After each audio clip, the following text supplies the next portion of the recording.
Quindi se lei vede già così, vado in cassa. Quindi massimo così. Sì, ma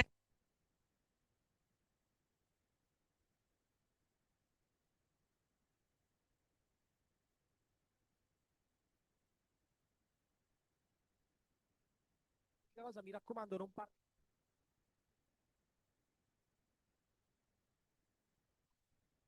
sì, si sente? Sì, sì, sì, abbastanza. Sì, direi. Al massimo te lo avvicino io. Sì, sì, sì, sì.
Stiamo per ricominciare, quindi suggerirei a chi è rimasto fuori di entrare. Non so se c'è ancora qualcuno fuori, lo volete avvisare? Adesso iniziamo. So we are about to start.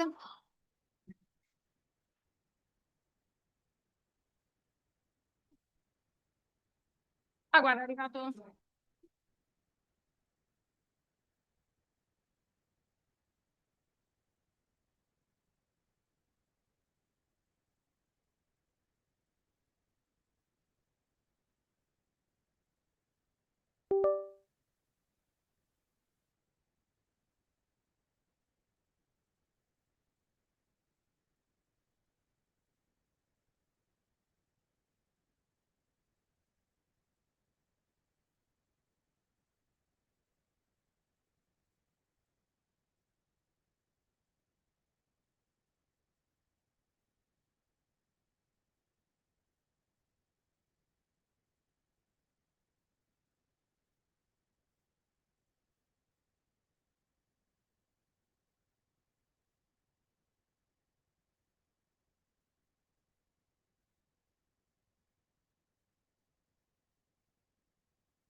E io mi dovrò assentare per l'obbligo spero e non dovete assentare prima delle 12. Potete assentare per le 4 ore dalle 10:30 alle 2:15. Ce la dovremmo fare. Okay, good morning, everyone. I think we can start today's ceremony. Thank you, Vincenzo. Vincenzo is our IT staff who helped us bring everything together today. So good morning, everyone, and welcome to Room A here at the Department of Economics and Management in Palazzo San Felice. I'm Marcella Nicolini. I'm Associate Professor of Economics here at the Department of Economics and Management, and I am the coordinator of the MEDEA Master. It is my pleasure to welcome you all, students, families, and colleagues, to the closing ceremony of the 2025-2026 edition. Before we begin, let me spend a word about where we are. This building has a very long history. It was once the monastery of San Felice, founded in the 8th century, and the cloister where we will have our buffet at the end was completed around 1500. It was beautifully restored just a few years ago. After the ceremony, I really encourage you to take a look at the small church next door, we call it La Chiesetta, which our students are so lucky to have as a study room.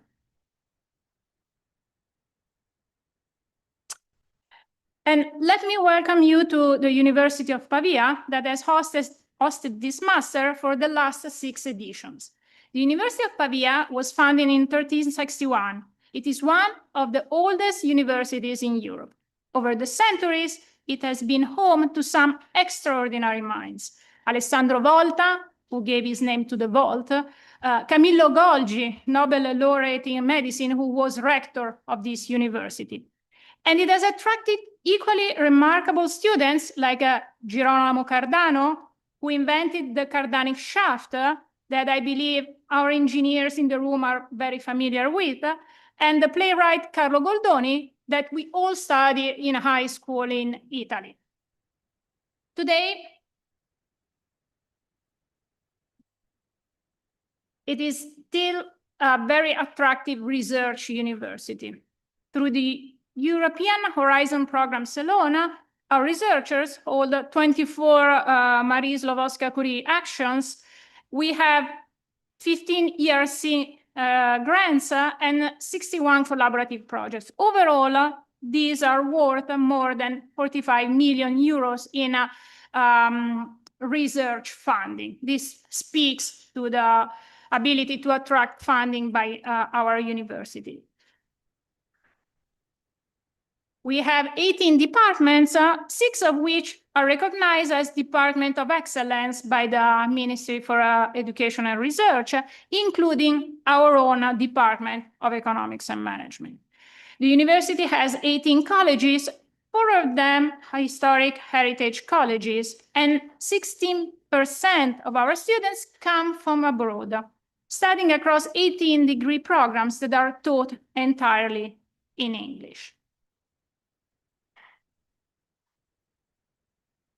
Altogether, we have more than 1,700 students studying here for bachelor and master degrees, plus over 1,800 PhD students across 31 doctoral programs, and more than 1,000 students enrolled in our professional master programs. MEDEA is one of them.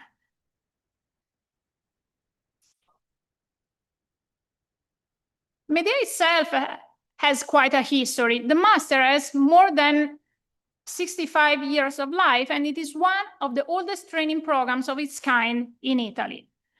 Usually, at this stage of your life, you would consider retirement, but MEDEA instead began a new chapter of its life in 2020, becoming a first and second level university master degree here at the University of Pavia.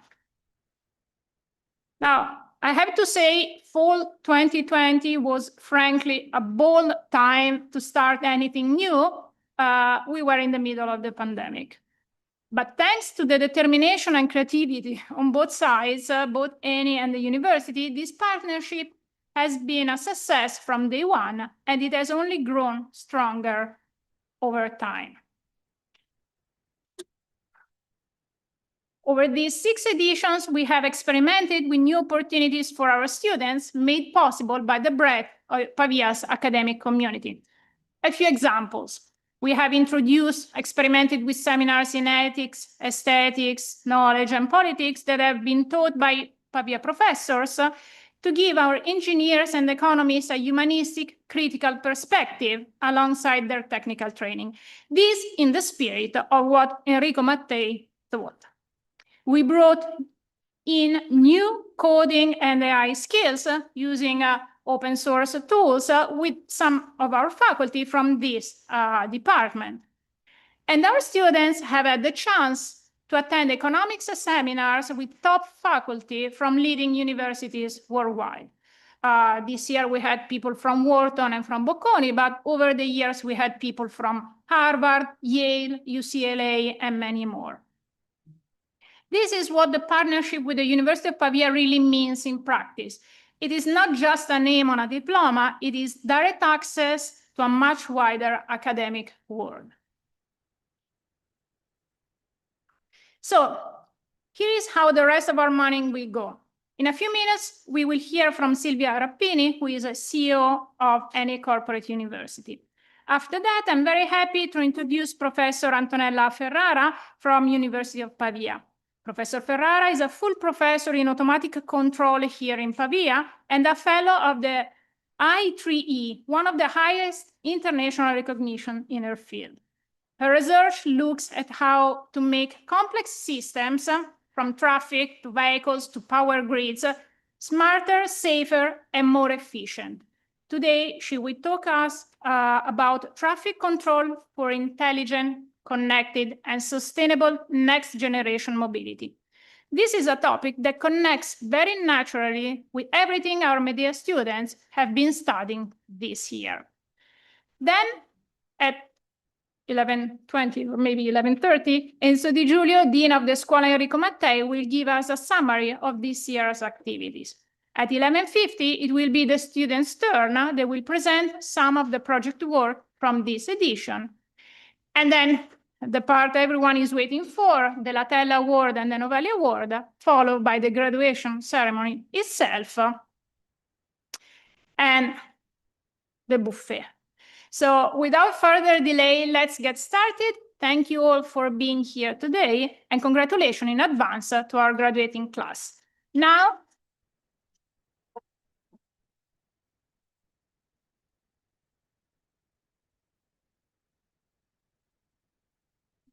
I hand over to Silvia Rappini.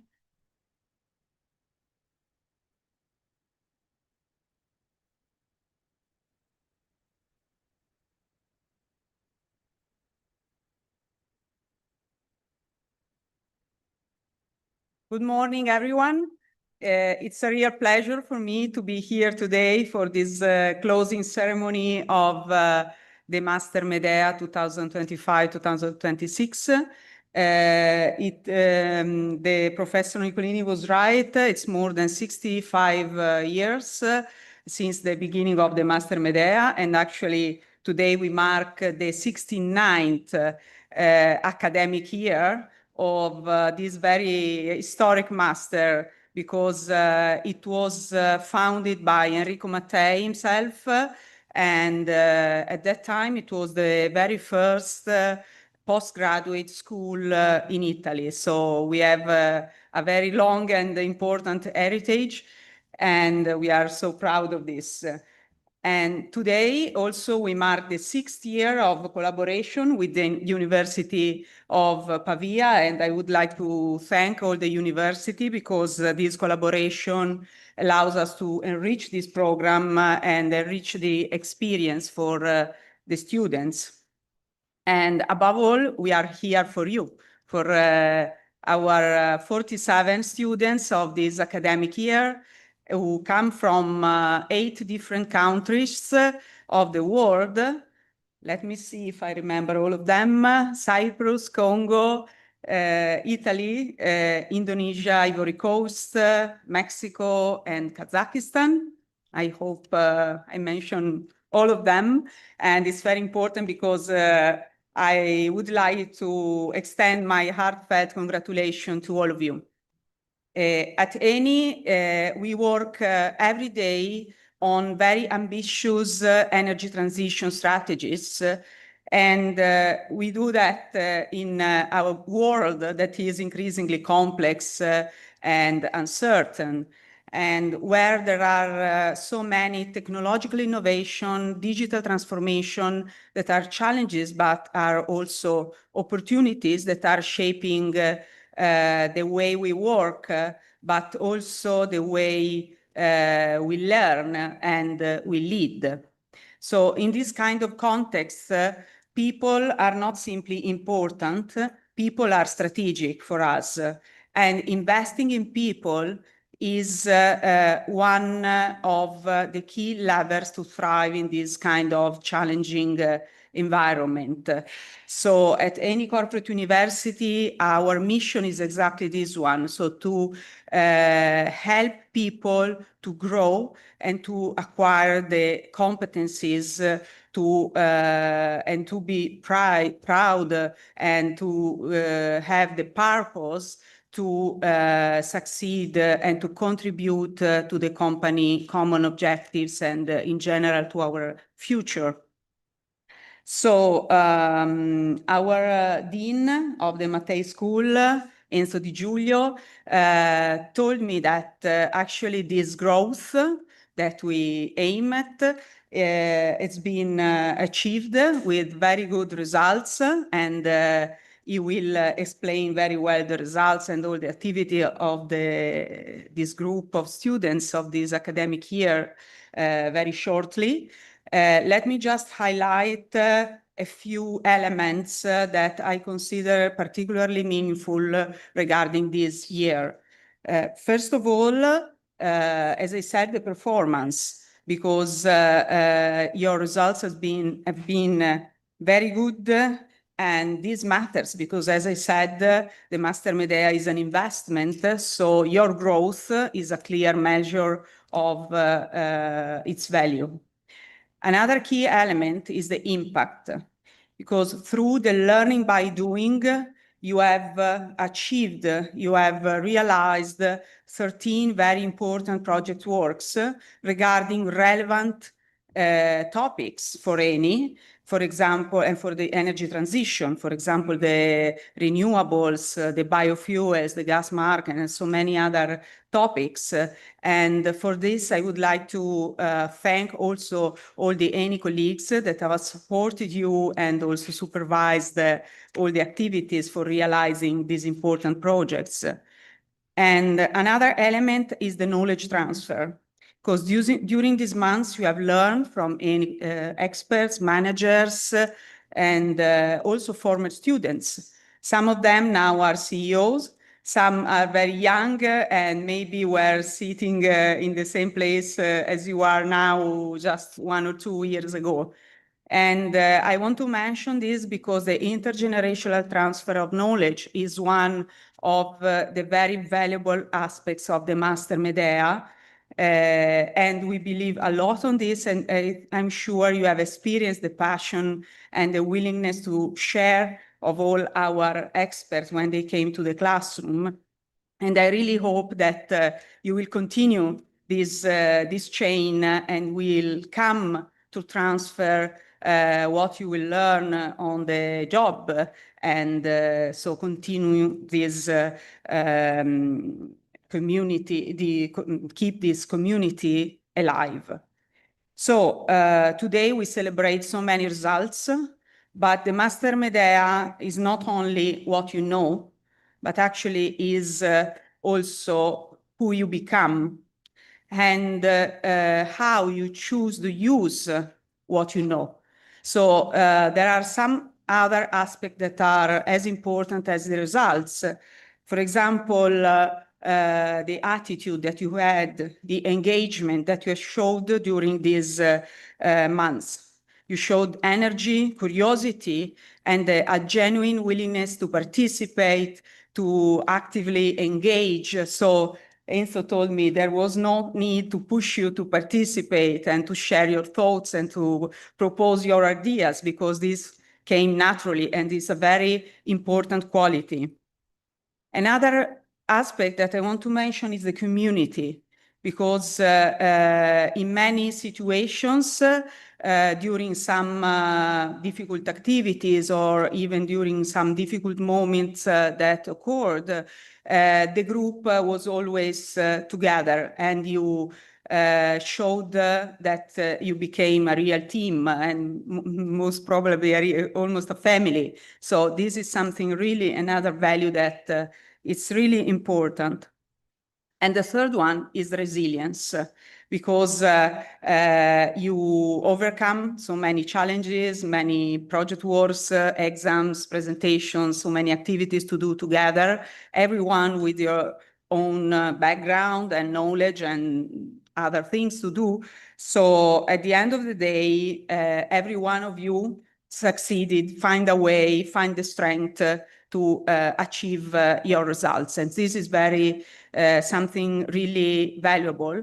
And regarding this, I would like just to mention an example who is a student from Congo who completed this journey very successfully, with a lot of determination and achieving everything, while at the same time caring for a year-old child.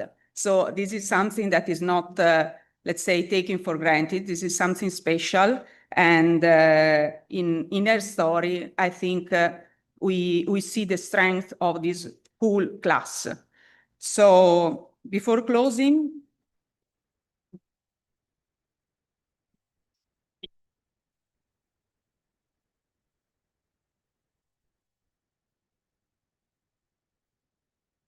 so I would like to thank all the people that brought a contribution to this academic year. So starting from the University of Pavia, all the professors, all the teachers at ENI, and the other colleagues who contributed to this edition of the master, and as well as the EIRL team for the important process of selecting you, and all the Scuola Mattei team. So thank you so much, because these efforts made this year so meaningful.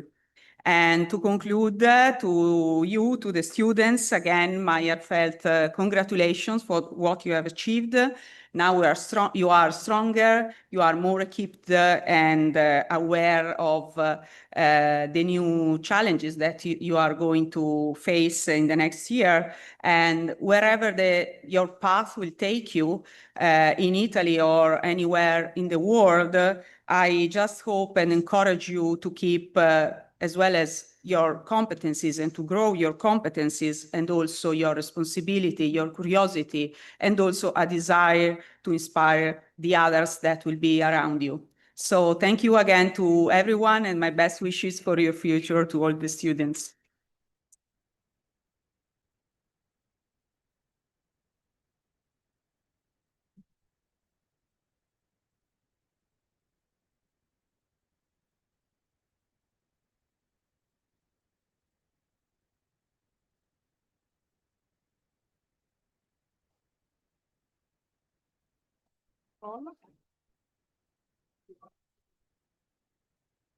Perso il mouse. Ecco.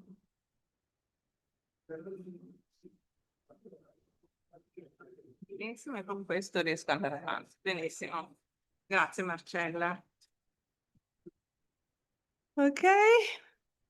First of all, I really wish to thank Professor Nicolini, Marcella, for inviting me. I hope you can hear me. And is it fine, the voice? Okay. I'm an engineer, so I'm a bit, let's say, out of the environment here, but I wish to be able to tell you something that may be of interest even for you, given your background. Well, you see the title is on the slide, so I will tell you something about the research on my group in traffic control, with in particular the aim of making traffic system, our road traffic system, more sustainable and let's say even more intelligent. Let me use this term, which is quite common nowadays. But I like to start with some motivation, especially putting into evidence the cost. Since we are in an economics faculty, I wish to underline the cost of these kind of systems. Well, I think that we are all well aware of the fact that an efficient management of any system, but in particular of a transportation network and road traffic systems, is crucial. In the case of a traffic system, of a mobility system, this is particularly true since probably we are all aware of this. In the last decades, we have observed a huge increment of the number of vehicles on our roads. And this has caused an increment of the number of phenomena which are normally indicated with the term congestions. We used to call them shock waves. We give different names more related to the mathematical modeling of those phenomena, but they are the traffic jam that we are familiar with. And of course, there is a first cost associated with the kind of phenomena, which is the cost in terms of decrement of the quality of life of the users. There is also a cost related to freight transportation, because you cannot imagine, or maybe you imagine, how a cost is associated with freight which cannot be delivered on time. And another important cost that we cannot forget is the cost in terms of direct road fatalities. It can be demonstrated, there are papers on that, so there are scientific reports. It can be demonstrated that direct road fatalities, so the number of people killed on our roads, are strictly related, those numbers are strictly related to the fact that the traffic is irregular, is not well, let's say, managed, well controlled. And just to give you some numbers, to pick some consolidated figures, if you look at the number that the European Commission has published, relevant to the year 2023, we had more than 20,000 people killed on our European Union roads, which was a number slightly lower than the number that we had the year before, only a 1% decrement, which is really too small a decrement to have the possibility of reaching the objectives, the targets level that the European Union has, let's say, predicted for the year 2030. And then another cost that we are well aware of, unfortunately, is the cost related to the so-called indirect fatalities, those associated with pollution, so the number of deaths which can be attributed to pollution. And if you look at the figures, the data of the World Health Organization, it can be observed that the number of deaths associated with pollution in the road traffic system are the second major, those numbers are associated as the second major cost of indirect fatality. So pollution due to road traffic system is actually one of the most important causes for indirect fatalities. And so, as I said before, I am an engineer. In particular, my topic is control. In Italian, we say controlli automatici. In English, we only say control. And normally, our task is to control systems, especially if they are complex. I teach a course which is called process control. And process is a very general term. So it can be an air turbine, it can be an airplane, it can be a train, it can be a power system, it can be a transportation network. And transportation networks are are very complex system to control. That's undoubtedly. They are very nonlinear in terms of modeling, so you need very complicated mathematical model to describe their evolution in time. They are full of constraints. They are multi-input and multi-output, multi-variable, and they are hybrid. They have some part of the system which evolves continuously in time and some other parts which evolves in a discrete way. So they are complex plans, but nowadays a good moment to learn and put some effort to control them because we have the correct technology and the correct knowledge that was not present 30 years ago when I started to do this activity. I started more or less 30 years ago to do research in traffic control. But what happened at that time, what we wrote on our scientific paper was not implementable. We had the correct technology to implement that. But now we have that. So we have accurate sensor, we have what we call smart actuators, we have new communication technologies, the 5G, which are extremely efficient. We have the potentialities, and I will come to that, of the so-called electric mobility. And as control engineers, we have a large portfolio of techniques, of methodologies, which are resource aware. What is the meaning of this term in my area? It means that they can be implemented in real time.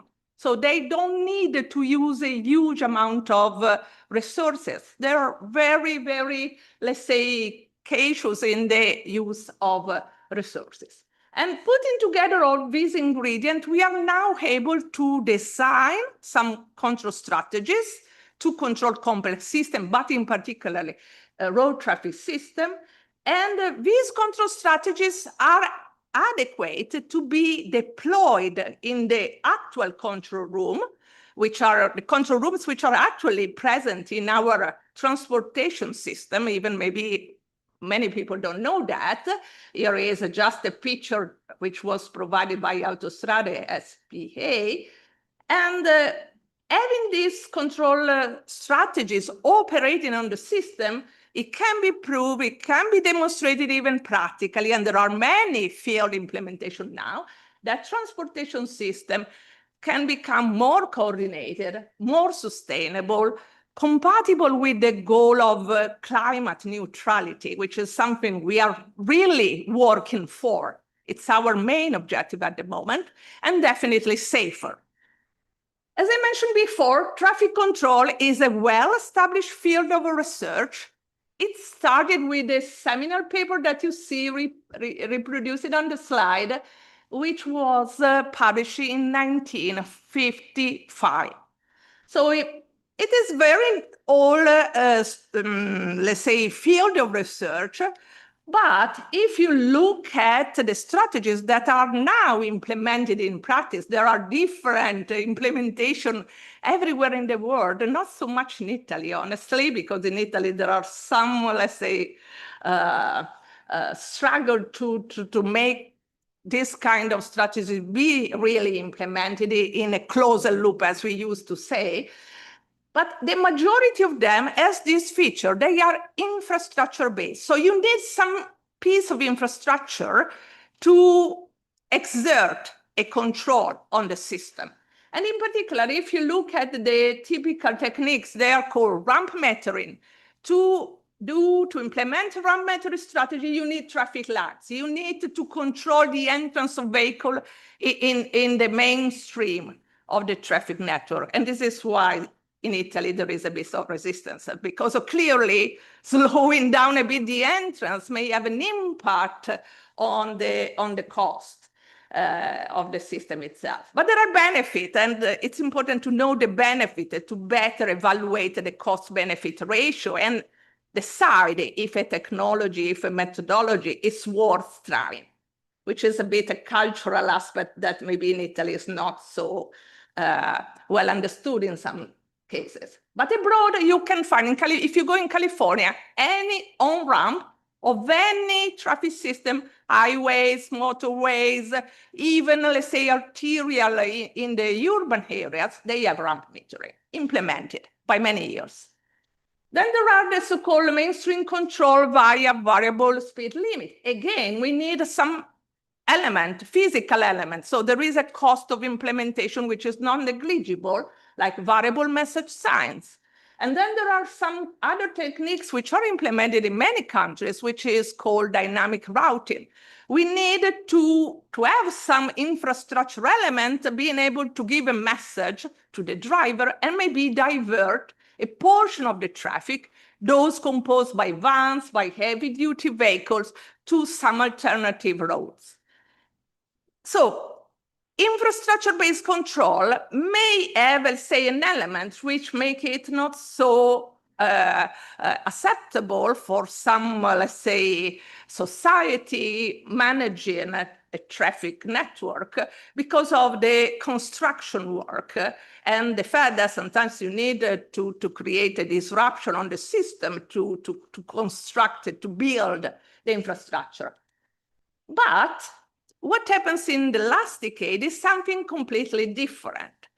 We don't need to build anything apart from some transmitter that we already have now on our roads, those for the communication, because there is a completely new paradigm which has been developed and is still progressing, which is that of the so-called connected and automated vehicles.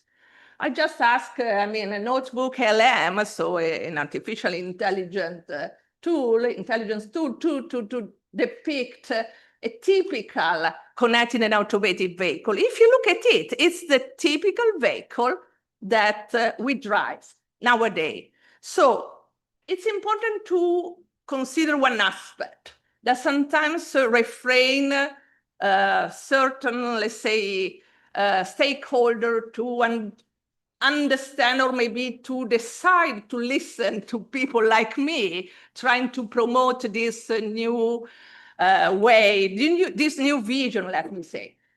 People think that we need autonomous vehicle to implement this kind of techniques, but the answer is no. Having an autonomous vehicle or having an autonomous vehicle would be better because for a control engineer, it's easier to control an autonomous car than to control a car with a driver on board. The human in the loop is the most complex element to keep into account when you control a system. Unfortunately, it's really highly unpredictable. We develop plenty of behavioral models, but they are all not adequate. If we have an autonomous vehicle, everything is easy. We don't have to negotiate with the driver. But we need to be realistic. Shall we have all autonomous vehicles in 10 years? No.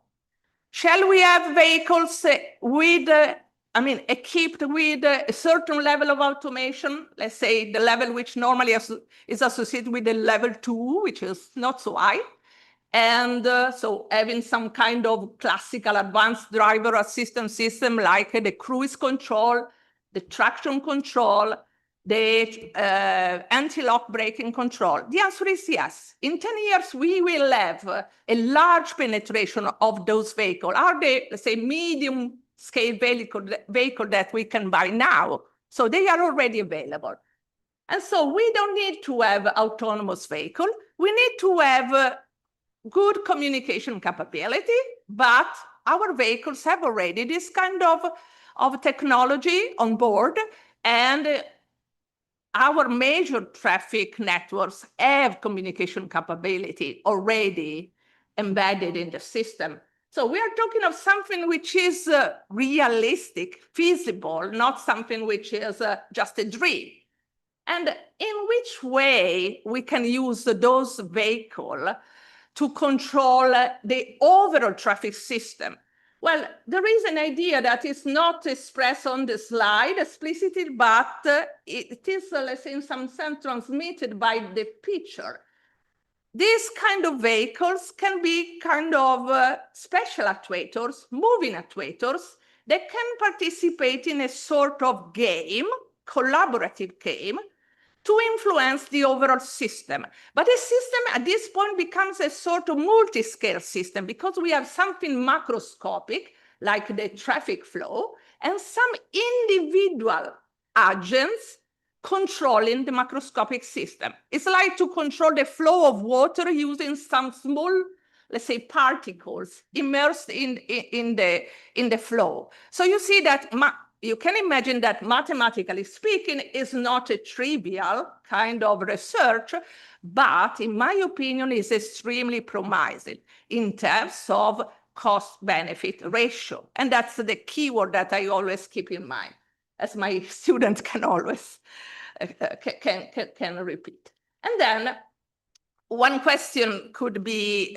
must be answered. Are these kind of vehicles, if we tell them what to do, so if we control this microscopic vehicle equipped with a certain level of automation, equipped with good communication level, are they really effective? Well, there was an experiment in 2022 in an interstate in Nashville, where a group of my colleagues, many of them are colleagues with whom I write papers usually, they had a very large project funded by the National Science Foundation, and they were able to deploy a fleet of 100 connected and automated vehicles during the commute hour in this interstate. And they demonstrated in a quantitative way, not just, let's say, with oral description, but with numbers, that there was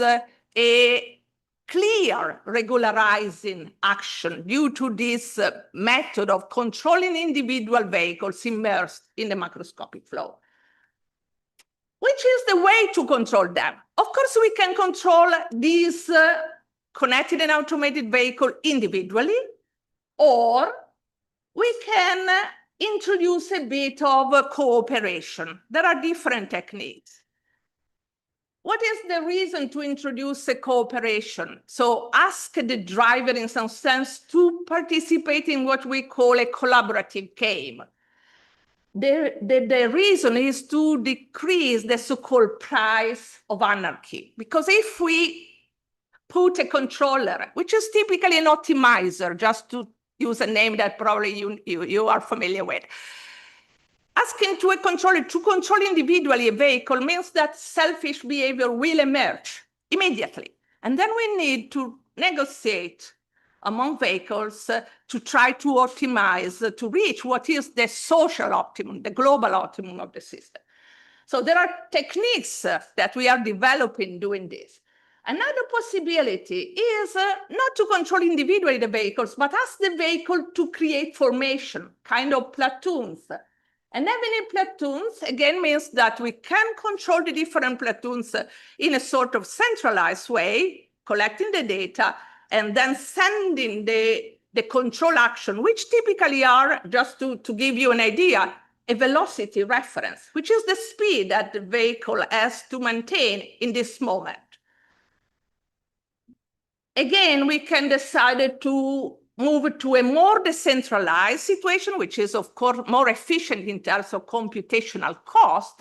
But again, we need a bit of cooperation. The price of anarchy is something that we have always to cope with. As I said, these are simulation reports. As I said, there are some aspects to consider, but in particular, one is the so-called penetration rate. How much effective are these techniques? Of course, they depend on the number of vehicles that we can use to control the macroscopic traffic. If you look at this picture, just to clarify, this is the typical picture that you can find on papers in traffic control. It's a diagram where on the horizontal axis you have time, on the vertical axis you have the distance. Typically, we subdivide the roads into cells, and the colors are corresponding to the density of vehicle. So where you have red, it means you have congestion. And so if you look at the picture which is on the left, is the no control case. So you see that there is a point on the vertical axis from which a certain shock waves start to propagate backwards. So it means that there maybe there is an accident, or maybe there is some work in progress. So we have many on Liguria. I'm from Genova, so I'm very familiar with this kind of behavior. So the propagation goes back. If we introduce a certain number of connected and automated vehicles and we control them, depending on the penetration, we can reach, with a penetration rate of 12%, not very high, a very, let's say, nice behavior of the control system. So we attenuate completely the congestion. Just to show you some figures related to an example that maybe, I don't know if you are naturally familiar with or you have become familiar with, the Tangenziale di Milano, the Milano Ring Road. Actually, we model it in a portion, so only 50 kilometers of that, 3 lanes, 1 hour simulation, a volume of more or less 5,500 vehicles, which is the correct amount for one direction, only one direction. 1% penetration rate, so a very small penetration rate, which means 11 platoons. And the only formula that I put in my slide, what we want to do is minimize the fuel consumption. So we solve the control problem in order to minimize the overall transportation system fuel consumption. So a macroscopic, and I don't know if you can see, it depends on a certain rho, which is the density of vehicles. And what we found is that just using 11 platoon, we can get a 2.6% decrement of the fuel consumption, which means that maybe you may find this percentage small, 2.6%, but if you look at the number of liters of fuel saved, it corresponds to more or less 700 liters.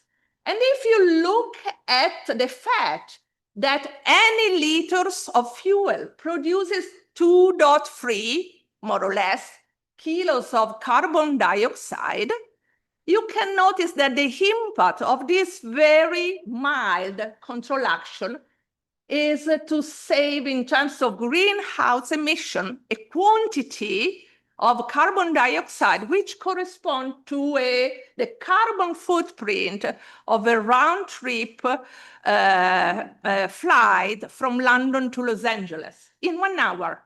Think what could mean to apply this technique for a normal working day in Milano. So very effective. Just to go towards the conclusion, there are 2 other aspects that can be interesting in this research. Of course, even public means buses, electric buses in particular, can be connected and automated vehicles. So we don't no need to involve, let's say, private driver, but we can ask our public transportation societies to get involved and collaborate. We developed many strategies to help the public transportation means to be energy efficient, to be compliant with the time schedule, and also to have a beneficial effect on the overall traffic. This is a simple idea. It can be done. There are technical and scientific papers already published. Not many public agencies are really happy to listen to this, which is really strange. And this is just an example of a typical simulation software, very realistic. So it seems kind of, let's say, movie, but it is a very complex mathematical model. Just with where you see the red rectangular shape is the bus, and there you have the reference provided by the controller. So there is a reference for the speed of the bus, a reference for the stop time. There is another reference which is not visible here for the charging time at the bus station.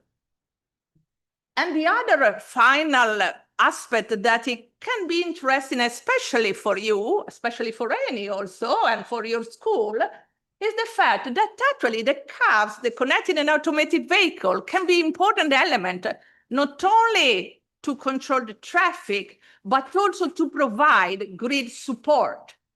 Why?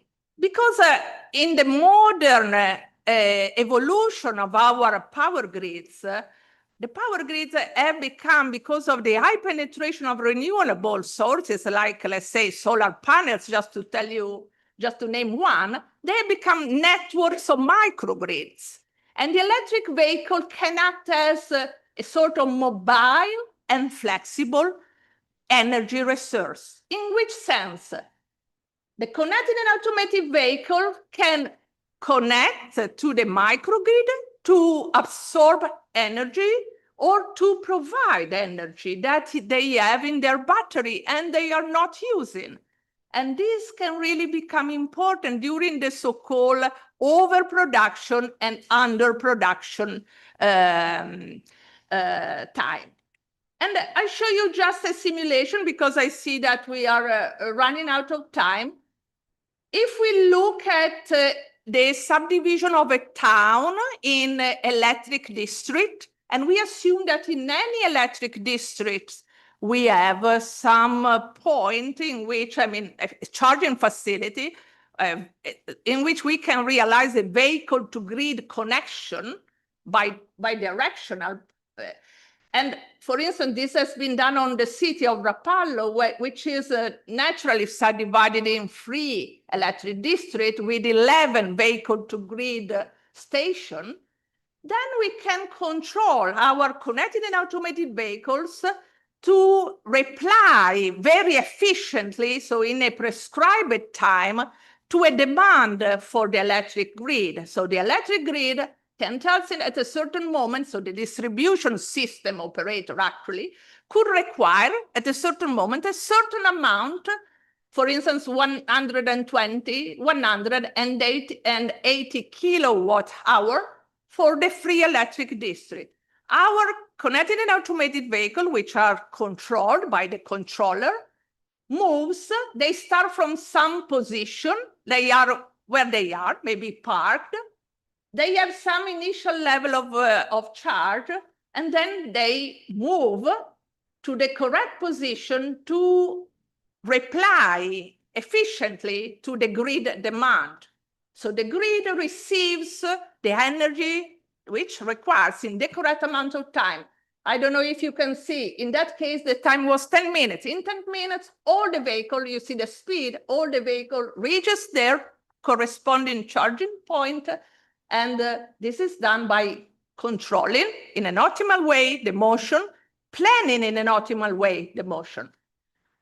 And this also has an impact, and with this I conclude, on traffic congestion. Because if you look what happens, if you look at the first picture, you can see it's an histogram where we have normalized the vehicle occupancy on portion of roads. So the network is subdivided in links, and the most busy link is the one where you see there is a red dashed line. If you look what happens when we introduce in the optimization problem, which is a multi-objective optimization problem, a term related to reduction of the traffic congestion, you can see that increasing a bit the cost for that term, we reach decrement of the mean occupancy of the road. So not only are we providing a service to the grid, but we are also providing a service to the traffic system. Not with something depending on the infrastructure, but with vehicles which are involved, engaged in this sort, as I said, of collaboration. And this is what I wanted to tell you. So this connected and automated vehicle can be actually a good way to tackle the problems related to sustainable mobility, to the problem of grid support. And the main takeaway that I want to tell you, because you're young and so you have a lot of energy that I'm starting to miss a bit, the main takeaway is that we need people sharing this vision. We need people supporting our research. Unfortunately, as I said, in Italy, there is no much, let's say, attention to this kind of research. This is my experience, but maybe someone else has some better experience. This is, in my opinion, the way to drive the transition towards a more sustainable mobility. Of course, keeping in mind some economic KPI. I didn't mention them now because I'm a bit, let's say, I don't feel safe to enter in an economic description of the aspect. But of course, there are many economic aspects which must be included. And this is all. So, of course, we got some European projects, some national projects, which were important to us. But as I said, we need something more, a bit of a shared sensitivity with respect to these kind of problems and a bit of attention to the research development to make them become reality.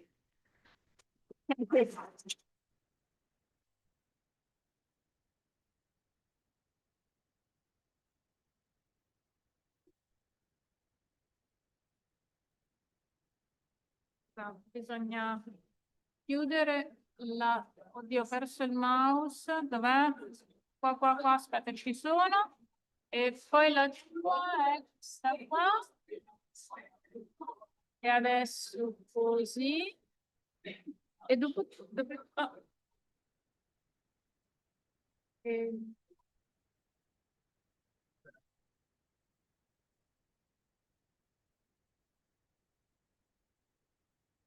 Good morning, students, parents, families.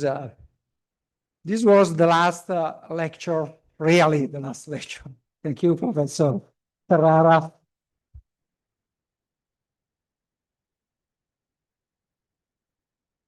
It's so nice to see you here today, so relaxed with your family. Maybe not Domitilla and Simona. They still have to say something. So it's a tradition that in this closing ceremony, the dean says something about the year, the results, what we have done, the general atmospheres, and so on. We usually start with something called performance. So performance is basically the marks. So the average of all the marks of all the exams, no? And that is something that is not so relevant for us. It is usually more relevant for the students. We tend to forget the marks. But however, they give, an indication about the year. Doing comparison is not simple because exams change, the methodology changes. And so this year we had some changes due to artificial intelligence that did not allow us to have some exams through works. Here the nightmare of corporate finance comes, for instance. So let's take this comparison with attention. So this is the average of the tests. Okay, the results.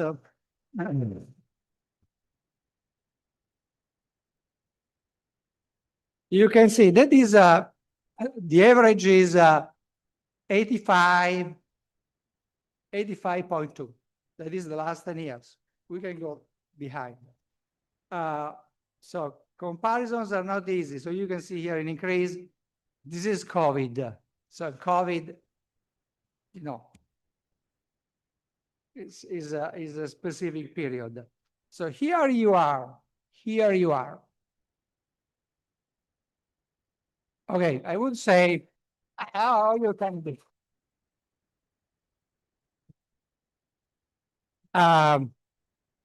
Over the average, but however, not the top. However, you have some top performance. I'll tell you later. Another element that is important for us is the standard deviation, that is the dispersion around the average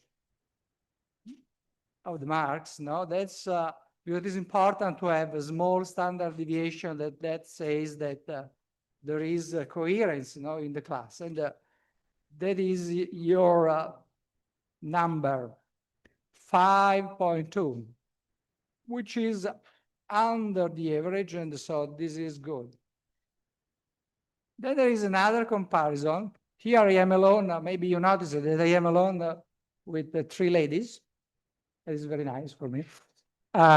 It is another comparison, is the comparison between the performance of women and men. And as you can see, in the last 6 years, the women did better. Let's see this year. That is an exception. That is an exception. That is an exception. Another important aspect, and then I close with the mark. Another important aspect is the general trend, no? And these are the results in the 3 phases. So you started very well. You started very well. So the second phase was quite tough, a lot of things now to manage. But it's good that at the end, your performance increased. So it is good because we had years in which the third phase was low. So let me say these are the numbers. Okay, let me tell something about this journey. So we started with a recruitment that is, I would say, very good. So for the 3rd year in this recruitment process, the Scuola Mattei was involved together with our colleagues of AIL. I think that the selection was very, very good with a lot of proofs that you had, and the class is a very, very good class with some elements of, I would say, greatness. Let me say this. Of course, we continued our focus on energy transition, so with strong focus on renewables, electricity. So electricity was not present in the Master Media program until some years ago. Now we have a course, and it is something that returns and returns. And so as a symbol of our teaching and our focus on energy transition, let me quote the on-road simulation that you had with Stefania in a very interactive ways, no? You remember probably this in January, no? So that is the final traditional picture with your result. Plus 2.3 degrees Celsius, not enough. So besides these, so these are the traditional activities of energy transition. Then there are new initiatives that we introduced these years. So for instance, this year we started not with the Lego Serious Play, but with an hackathon. You remember this hackathon in which you were called to present some business ideas. And so these are some of the ideas. You remember this was an app for managing health for all. That was for charging batteries. These are the first days of MEDEA. That was social inclusion. So just 3 examples of what we have done those days, the beginning. Then there was the topic of artificial intelligence. That is not an easy topic. Okay, we want to exploit artificial intelligence. We can't reject artificial intelligence, but of course, you have to manage properly artificial intelligence. So what we did was to introduce a new course on coding artificial intelligence, and Marcella Nicolini quoted this course by Professor Spelta that was very good, well appreciated, and I think you did also after the course. Some of you did an app on this. And we exploited artificial intelligence in the works. That is, you were allowed to use artificial intelligence. And because we know that your generations, but also we use artificial intelligence. Of course, there is an issue in the exams, because this year we understood that it is no longer possible to have exams through works. Not works presentation. Presentations are possible, but works simply works not. So we had to change the energy economics, geopolitics of energy, corporate finance exam. And so you were brought again to the desk. And this is something that is, I think, important for any university in the world. And there is now a trend towards having oral examinations. Okay. Then we introduced the course on diversity inclusion that by Beatrice Bragato, that is well structured with some speeches from external experts and any experts, as you remember. And this year we introduced also for the first time some financial education, as you probably remember. So for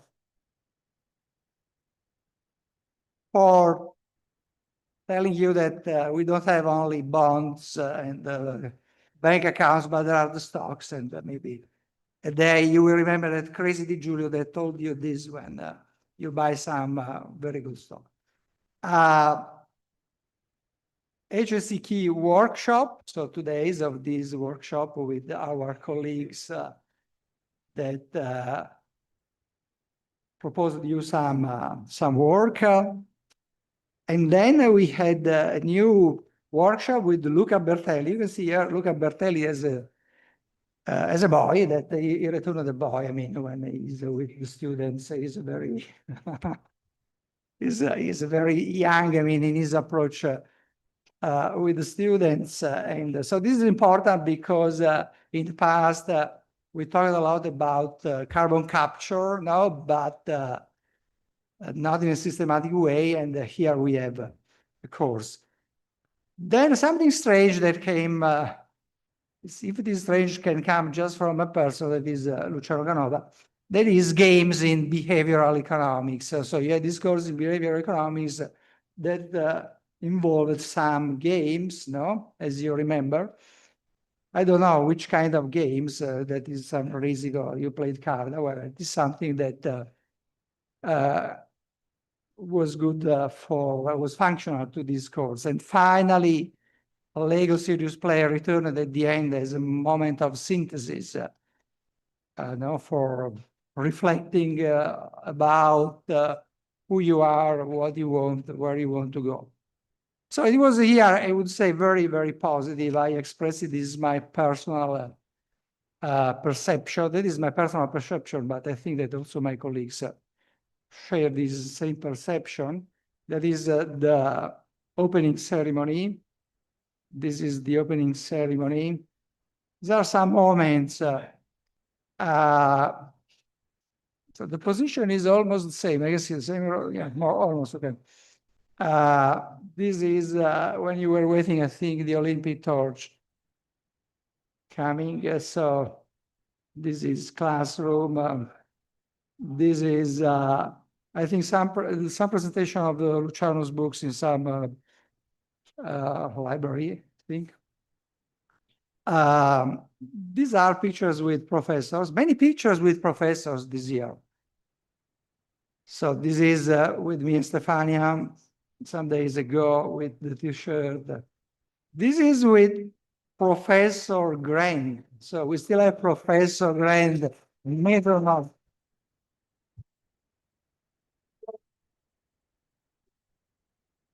So this is with Professor Pizzurno, and this is project management with Professor Pascucci, and this is Sanazzaro. Someone will go to Sanazzaro, and it's a nice place for growing. There are some former students there in very good positions. So a very relaxed year, as you can see by the following picture that is taken in a corner in the school close to my room, in which the students basically lived when there was no lecture from 8:30 in the morning to 7 p.m. So they were there studying or chatting sometimes. And again, some relaxation. Silvia Rapini, our CEO, talked about the works that we have done, that you have done. So learning by doing is very, very important. Is very, very important. Is an element of growth extraordinary for us. And let me introduce this learning by doing with a picture that I think is a good symbol of learning by doing. That is this podcast, Last Supper podcast. You can see it's a Last Supper picture. It is a podcast in which students of the first level interviewed other students, former students. So let's go to see some other number, no? As you probably remember, in the opening ceremony, I told you that we have a target. The target is to have this year 180 works. It is not easy because last year there were 175, but the students were more than 47. And so getting that number is not easy. And I can say that you did a lot because you did more than 200, more than 200.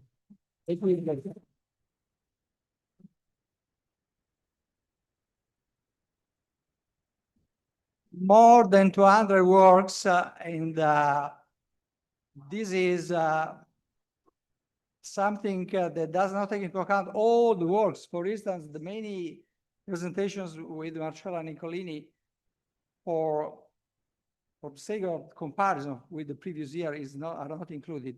So a lot of work. And so here you have all the tutorials, models, project works, and many things that you have done. Let me talk about the project work. So 11 project works, just showing you the topic that is very interesting about the satellites models. So it is critical, that is with any GNR.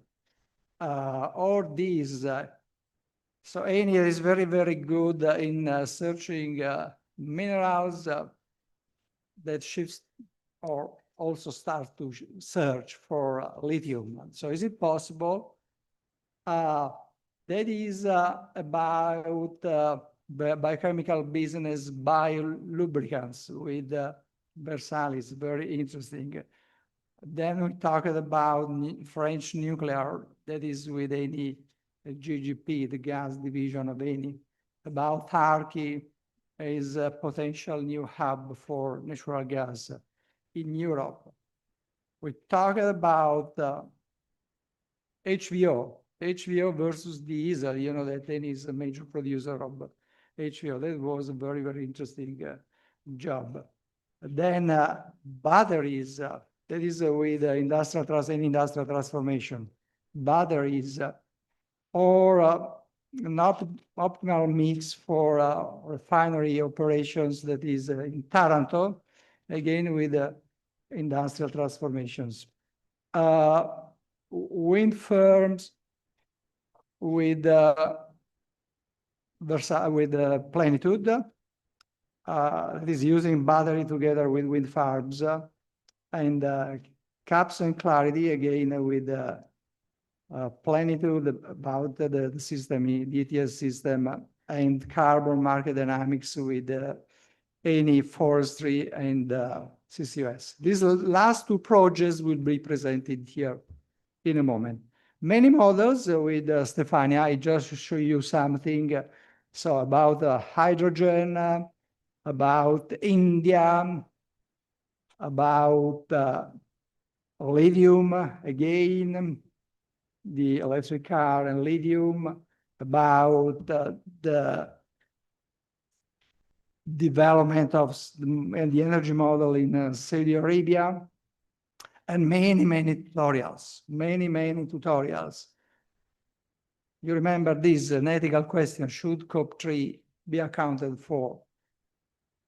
about nuclear, about solar, about carbon tax, about CCS, about direct air capture. You remember these?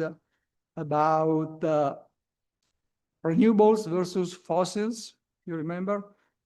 Population, critical variable. We return to deep this issue, population.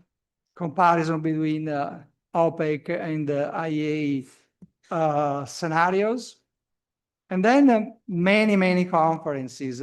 Here I show you just some conferences. I want to quote when you met the students of the academic year 94, 95, the beginning, that was, I think, October 3.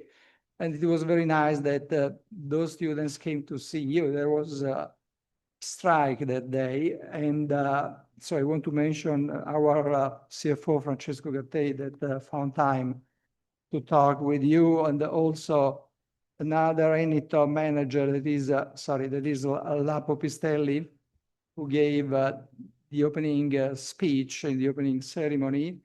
And again, Luca Bertelli that came many times in our school.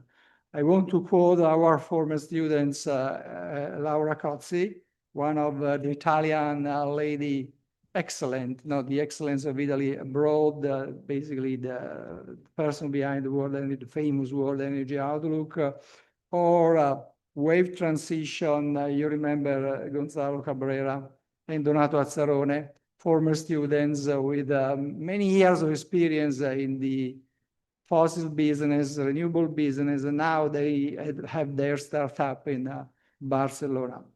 You remember Alessandro Lanza, former CEO of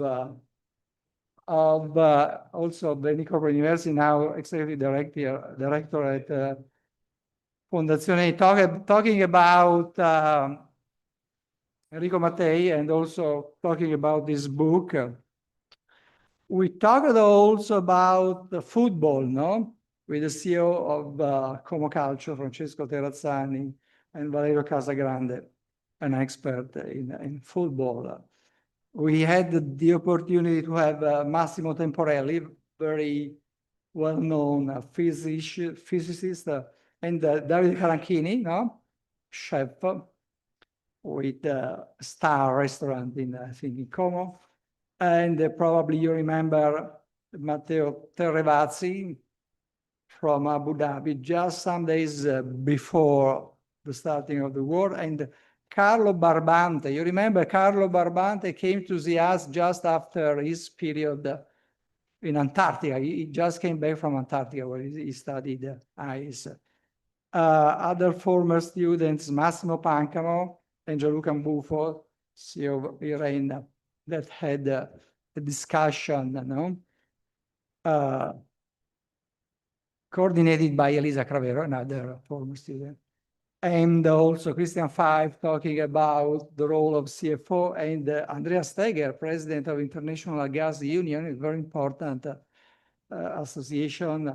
And also, already Marcella mentioned the webinar that were organized by the University of Pavia, Michele Fioretti, that actually he came, this year came in our school, and Matteo Tranchero from the Wharton School.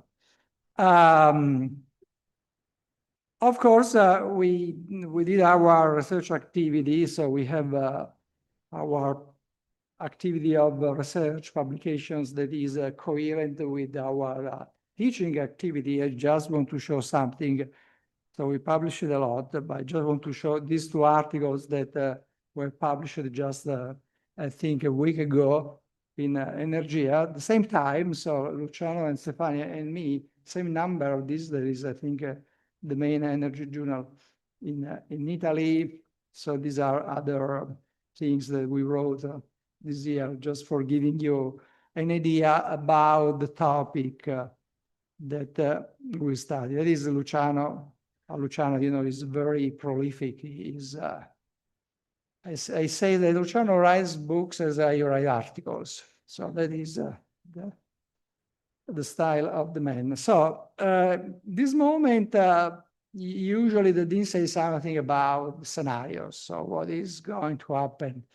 I will not do this year, as I did do this last year, because I just want to show you your human adventure through some pictures of you. That is, I think, is the best way for telling what this year was.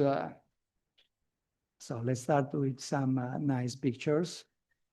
Here, I have a secret provider for these pictures. So this is, I think, some trip over Como Lake. Relaxation. So this class is famous for two things, apart from the huge activity in doing works. For the applauses, so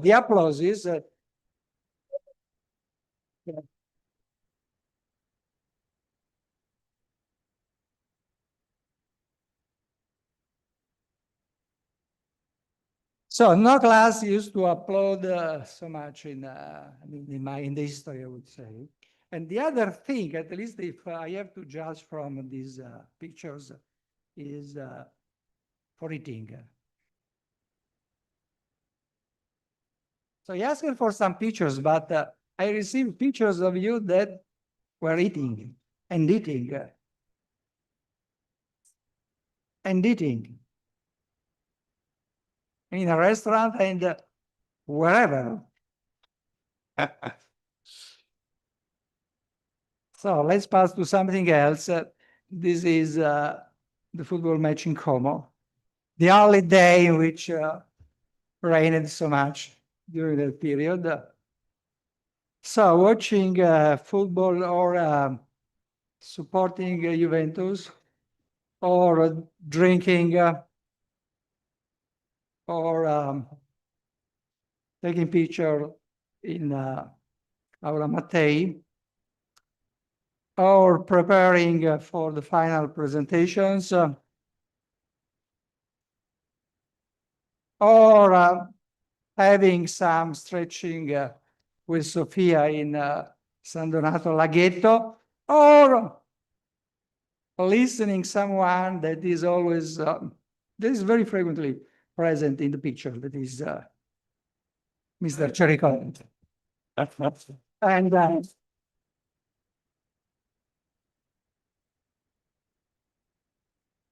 apart from Joe's, Chericola and Aceti, so they gave a powerful contribution to the talks in the class, in the history. All the class, but specifically Chericola and Aceti. So this moment, I wanted to say something, for giving you a message, but we don't have time because we have some greetings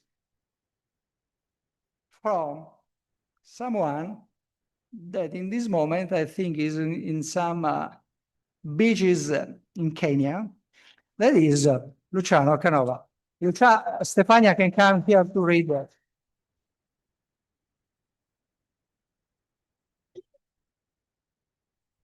Okay. Indegnamente. So I'm going to read Luciano's words for you, okay? Dear Medeans, I cannot be there with you today, and this is one of those absences that weighs more than an energy bill at the height of the energy crisis. Alas, I booked my holiday a long time ago. I proudly belong to that noble tribe of economists who get the forecast wrong and then carry on talking anyway. I am truly sorry, because over this year, a wonderful kind of chemistry has developed with you. And I use the word chemistry intentionally. It was not just teaching, not just models, graphs, technologies. It was that rare kind of energy that emerges when people in a classroom do not merely listen, but ignite something. In Monsieur Malussen, Daniel Pétnac writes, there is not only happiness in life, that is life. And it feels like the perfect sentence for you today. Because happiness is not only a definition to be learned or an indicator to be measured. So for once, let us forget efficiency. Consume every kilowatt of hope, curiosity, and desire. You have studied the energy transition, but deep down, you have also worked on your personal transition, from students to professionals, from people looking for answers to people capable of asking better questions. However, thank you, Antonio. And here comes my little final guess of wind with a turbine designed by engineer Tatto. Remember that no transition happens alone. It needs networks, connections, and trust. It needs people with whom to share the road, and every now and then someone who reminds you to lift your eyes from the data and look at the sky. Allow me one more quotation, this time from an incomparable life teacher, Taylor Swift. Giving up doesn't always mean you are weak. Sometimes you're just strong enough to let go. So I truly wish you fair winds and following seas. And may life, even more than happiness, always finds you switched on. With affection and gratitude, Forza Como, Luciano.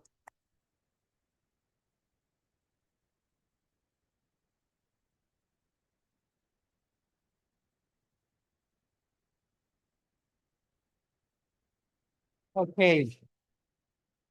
Okay, that is Luciano. So we are now at the final thanks. I want to thank, first of all, my staff, Stefania, Luciano, Beatrice, the University of Pavia, Marcella Nicolini, Eni Corporate University, Silvia Rappini, all any business area, all any professors that helped us so much in teaching, all the former students that gave lectures and came to see you many times. But above all, I have to thank you, for your contribution this very, very special year. And I think that will bring you in our heart for years, forever. That is a sincere feeling. So this was the beginning. First day, that is the first day in Aula Mattei, that is now in the last days of life, because we are moving from our building. And so this is some days ago. And this is the last lunch in 3-4 Club. It was very, very warm. And you were very, very kind to invite us for a lunch together. Carlo organized everything. Bravo, Carlo. So it is the moment that I must stay silent. Now it is the moment of 2 project works. And I invite Simone Bettini. We start with Simone. What is Simone?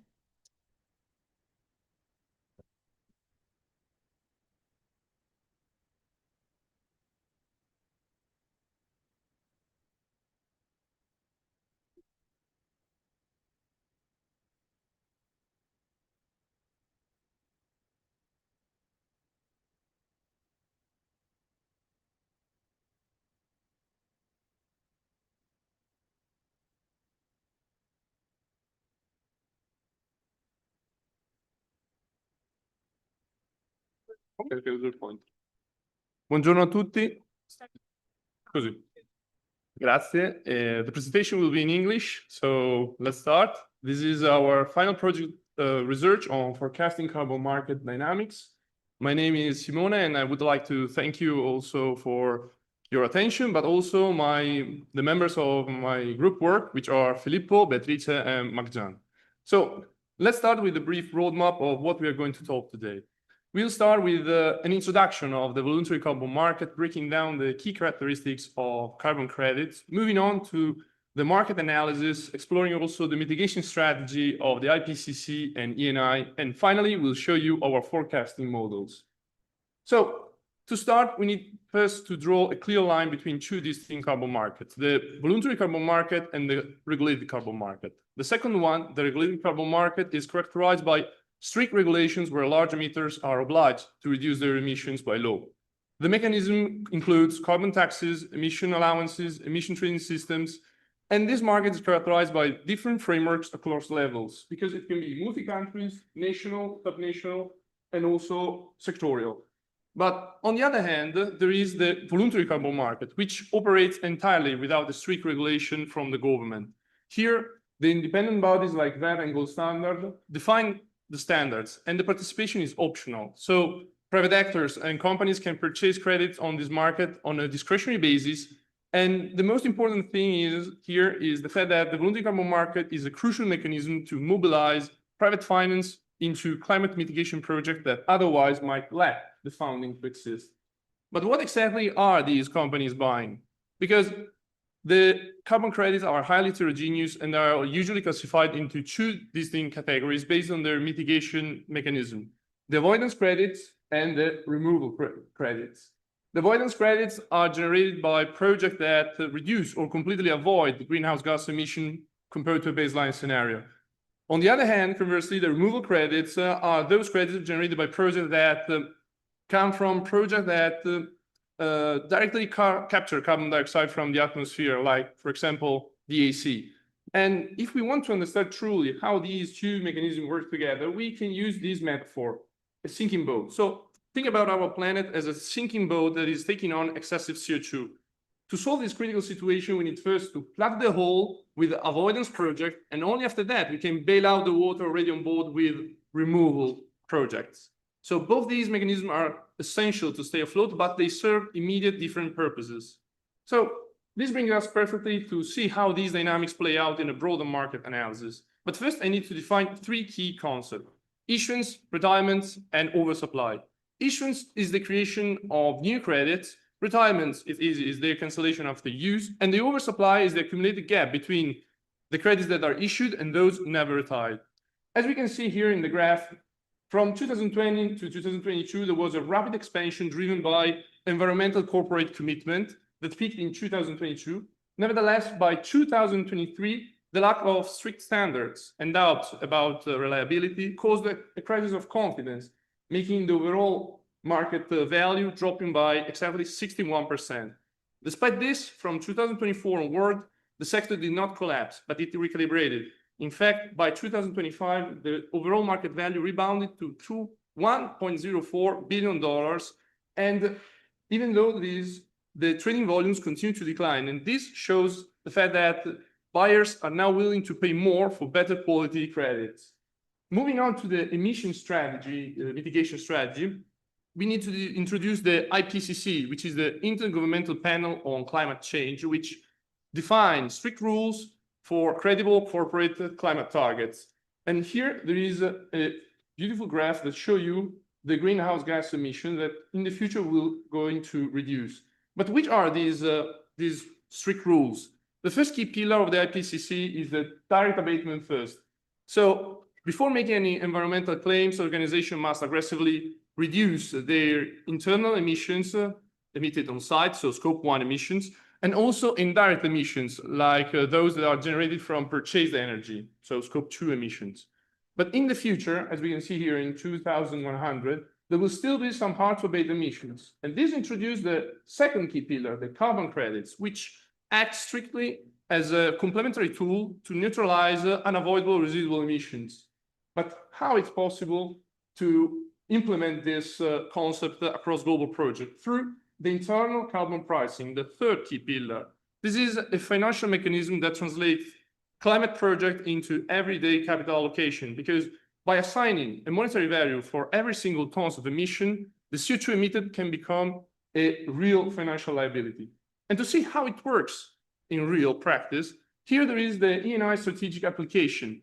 And this is a snapshot of its progress, because By reducing its internal emissions and scope 2 emissions, Eni was able to reduce its net carbon intensity from 63 grams of CO2 equivalent per megajoule in 2018 to just 59 by 2025. And the gray steps in the waterfall chart represent the transition toward the 2030 target of 53 grams of CO2 equivalent. But how it's possible to accomplish this goal? Through concrete actions like facility electrification, fuel switching from oil to gas, and aggressively scaling the renewables and biofuels. But as we have seen before, there will still be some hard-to-abate emissions in the future. And here, the voluntary carbon market strategy engages. So the ENI is able to predefine a cap of 15 megatons of CO2 equivalent by 2030 in order to reduce only genuine emissions. And ENI is also characterized by another aspect because it put a lot of effort to control the quality of carbon credits. And it is also one of the most important company among the 6 major competitors in the oil field that control also the net zero commitment and also the most binding effort in this. Moving on here, there are our 4 predictive models that forecast the retirement volumes from 2026 to 2030. This was our main key object of our project work. And I want to underline the fact that before the peak in 2022, there was a sharp contraction of the market, but all our possible scenarios underline a deep uncertainty of the market. So starting from the bottom with the yellow line, this traces the most pessimistic scenario because the demand will fall to 130 megatons of CO2 equivalent. In the middle, we can see a modest recovery placing demand between 2020 and 2051. And then the purple line shows our high expansion scenario, placing demand at 314 megatons of CO2 equivalent. But the most important key takeaway here is the wide gap between the lowest and the highest forecast shows that the market's future is not yet clearly defined. And the real outcome will depend on how companies will be able to respond to the higher quality, to the higher demand of better quality carbon credits, revealing whether the recent decline was just a temporary correction or a permanent structural shift. The presentation is almost finished, but I would like to wrap up what we have said till now. So the voluntary carbon market is transitioning. It is experiencing a quality shift because it's moving from a volume-driven expansion phase to a quality-centric maturity model. But this market is also characterized by persistent challenges because it is constrained by a structural oversupply, the lack of confidence for end users, ongoing difficulties to prove real project additionality. And this brings us to the path forward because the real viability of this market depends on how the participants will use the carbon credits, which have to be used only to neutralize those residuals that are unavoidable and not to substitute the real decarbonization. And capital must continue to flow toward removal projects that can guarantee real environmental and social co-benefits. So, grazie mille.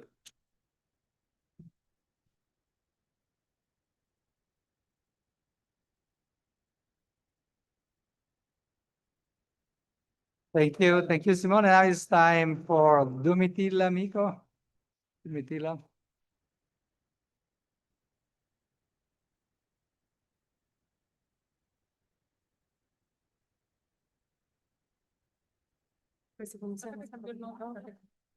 Okay, perfect.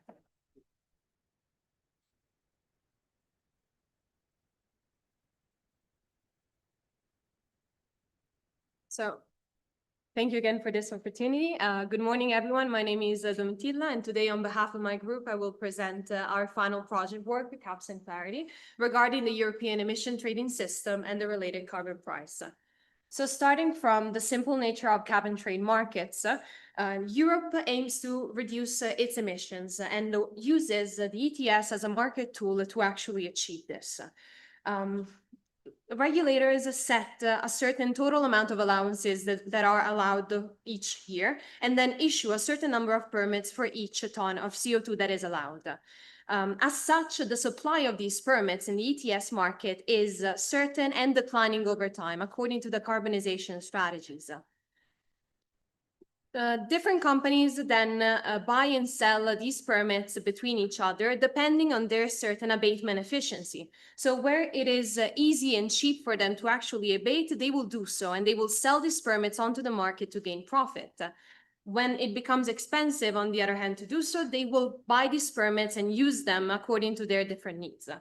What is important is that the interaction of these different market movements eventually leads to the creation of a market price, the price of carbon, which is the heart of the ETS system. And the big question that we have is, where is this price heading? And this is exactly what our supervisors from Plenitude asked us to actually figure out. So our goal was to develop a tool that was able to make us understand the dynamics of the ETS system, the price formation process, and to forecast this price over a 10-year horizon.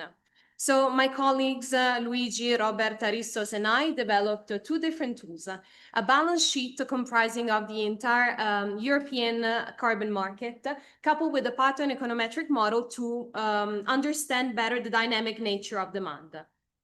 So our balance sheet tool follows a very simple logic. It starts by recording the supply and demand inputs.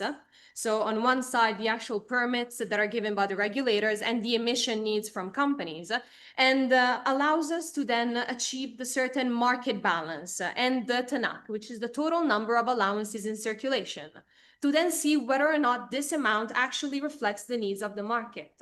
And we have two different results. If there is an equilibrium situation, obviously the price remains the same one as before that was in the market. But if we find that there is a TANAC imbalance, then in that case, there is going to be a consequent change in the price. For instance, when there is a shrinking supply, the price will increase, as well as the abatement pressure. And we designed this relationship between the TANAC imbalance and the change in price with a certain regression that you can see. So our balance sheet model followed the two different scenarios. One that used the actual verified data points, so supply set by the regulators, and the demand which was taken from institutional analysis and projections by the IEA, the European Union, the World Bank, and so on. But since the demand for these kind of permits, so the emissions of the companies, is very complex to understand, we decided to replace it in the second scenario with our own econometric model output to define better the complexity of this factor. And the second scenario only impacts the demand inputs of our model, keeping the entirety of the logic unchanged. So starting from the first demand scenario in which we use the verified data points, on one side, the results show that the supply is declining over time, following the decarbonization targets and the tightening cap of the European Union. Demand is also decreasing, but it remains uncertain because it depends obviously on the outcomes of the real economy. So how fast we're going to phase out coal, how many sales of heat pumps we're actually going to achieve. And we can already see from the two graphs that every year there is a sort of imbalance, a certain gap between what is provided and what is needed. And this is exactly what the first scenario in our model actually showed us. There is a TANAC imbalance over the years, and this reflects a higher pressure to abate by companies, and therefore a higher registered price. For every change of 100 million tons in this kind of gap, there is an increase of €9 in the price. But the limitation, like we said before, of this model is that it considers demand as an input, but it's much more complex than that. And that is why our second demand introduces the econometric model that is able to define better the demand side, so the emissions. So very briefly, our model starts by analyzing the historical emissions in different sectors and aims to find some activity regressors that are able to explain the increase or decrease in emissions in each of these sectors. And then we apply this kind of regression model to be able to see the change in emissions. So as you can see from the right side of the graph, the model proved to be a very strong predictor of reality. So we have a good sample fit between the actual emissions, which are the black line, and the emissions that we found in our model. And since we found satisfactory results, we decided to then project these data that was until 2024 onto a 10-year horizon. So Since demand, like we said, is uncertain, we can only think of it through scenarios. And this is why we kind of developed a base case of a moderate transition that is aligned with the current frameworks, a low case that shows a very accelerated and positive decarbonization, and on the other side, a pessimistic one that considers a pace slower than actual projections. So we applied that kind of base, low, and high concept to the activity regressors that we saw before. So a declining rate every year or increasing rate every year in the pessimistic case that is able to define where the emissions are going to go through time. And by applying these into our own econometric and quantitative model, we find obviously three different emission paths, ranging from 400 till 900 million tons, which is obviously just a reflection of the political scenarios and political choices of the European Union, and will show the different speed at which the European Union will commit itself to over time in the future. Obviously, by inserting these demand inputs into our own model, we were able to find our goal, which was analyzing where the price would go over time in that 10-year horizon. And we can see three different price paths that help us, that remind ourselves of this tug of war between the shrinking supply and the uncertain demand. We go, for instance, from the high case in which there's going to be an earlier and larger abatement and pressure and Tanakh imbalance that will lead us by 2036 to a much larger price in the end. Or we can have the most positive case in which, at least in the beginning, the demand will be so decreasing so strongly that the prices will remain relatively steady. But overall, the price path will go up in any case.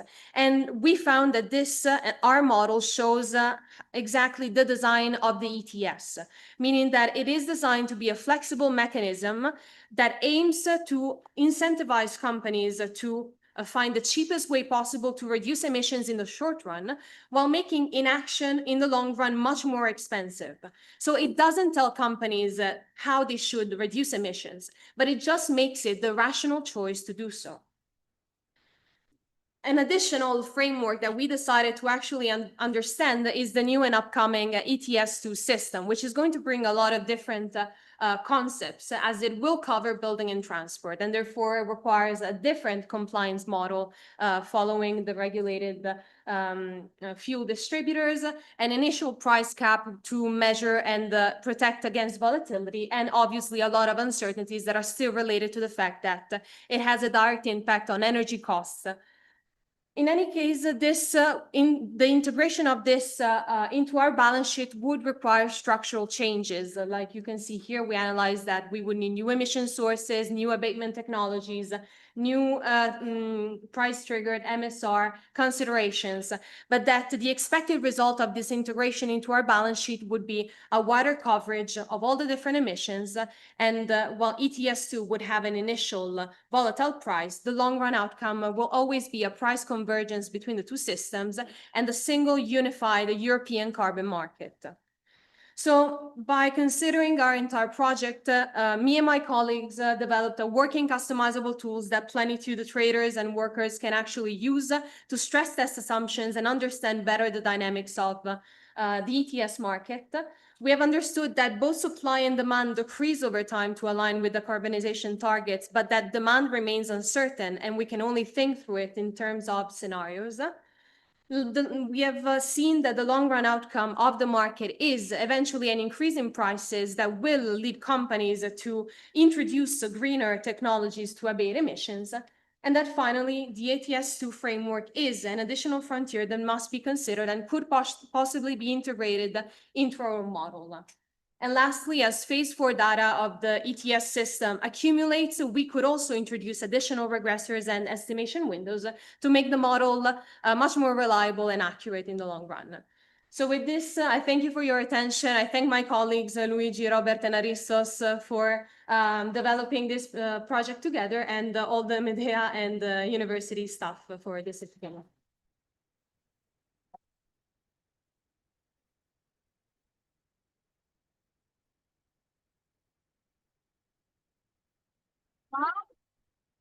Adesso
just a bit of suspense.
Okay, sorry, we had technical problem.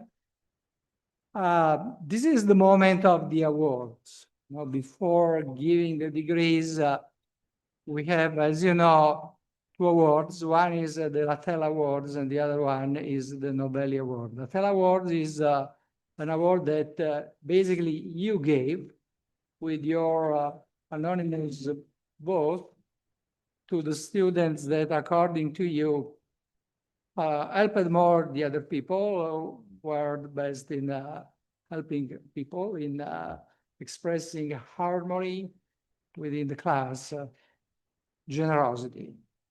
And this year, the Latel Award is given to by you.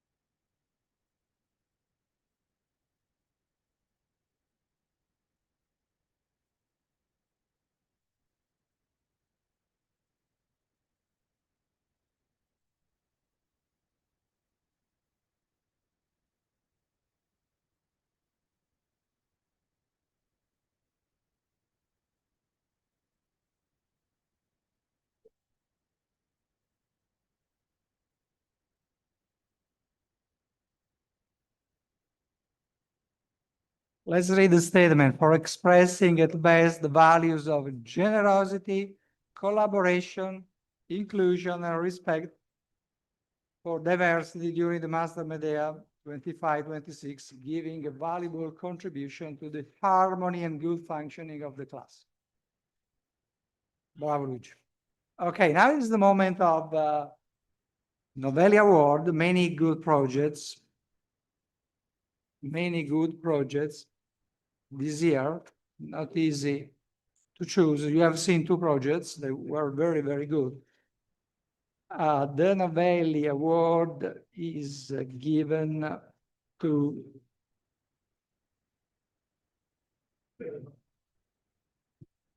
hybridization of wind farms.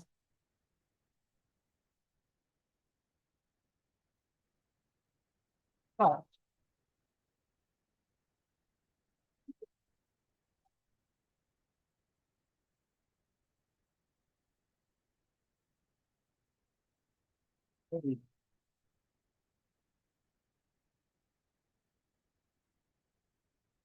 Alexandros, Alexandru, Pietro Casu, Chiara Iannuzzi, Cristian Scavelli.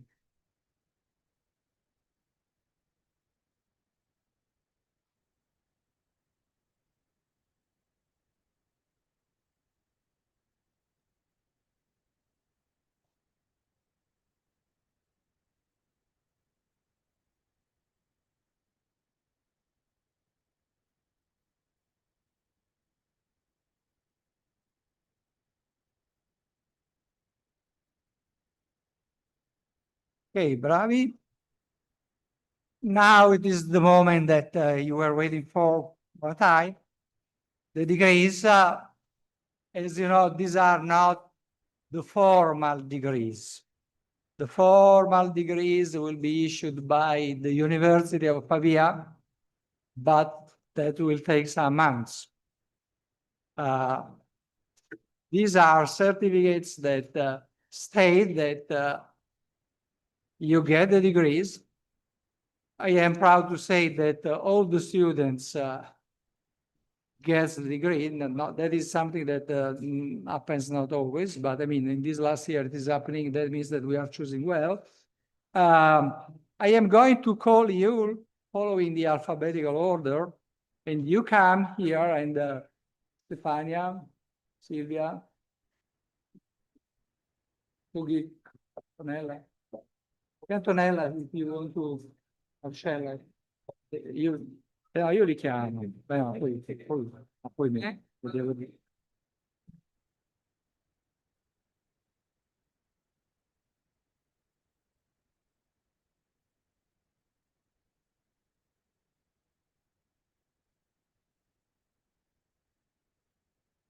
Oh, there are the heads. That is very nice. That is very nice. Are you ready? We start with Alessandro Accetti.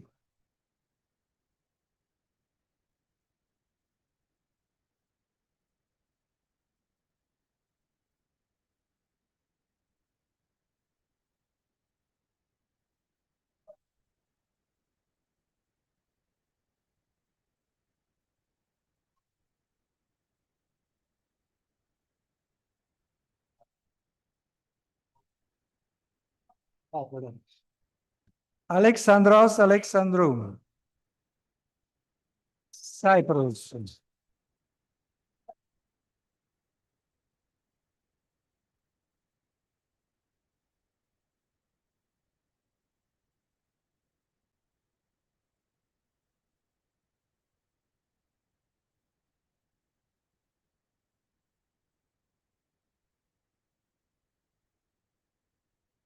Luigi Ambrosano.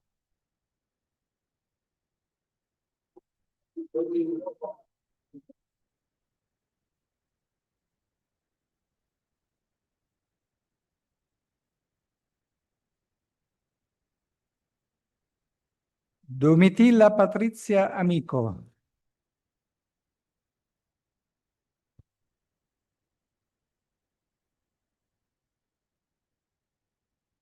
In our special ranking, Domitilla Amico was top position, number 1.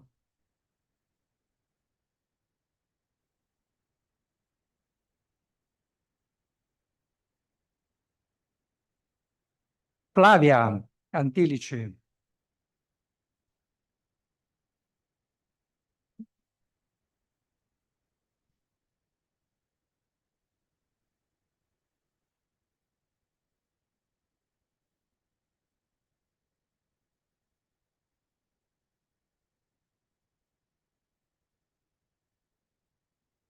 Aristos Aristou, Cyprus.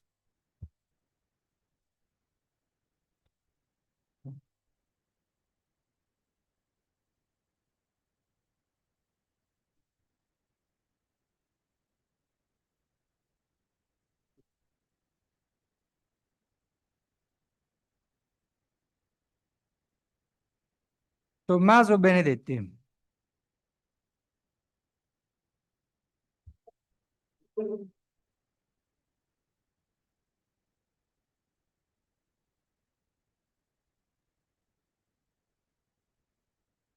Simone Bettini.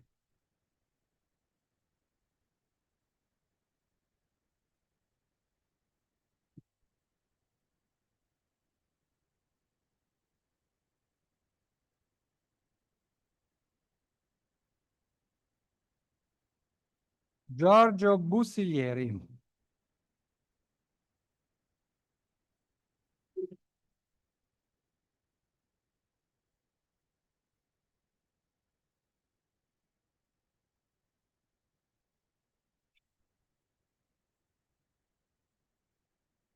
Chiara Capuano.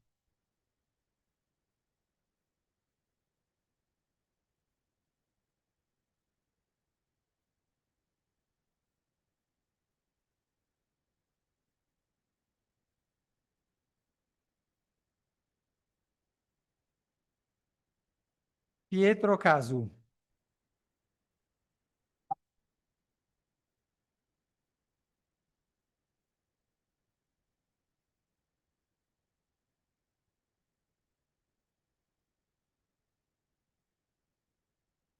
Antonio Cericola.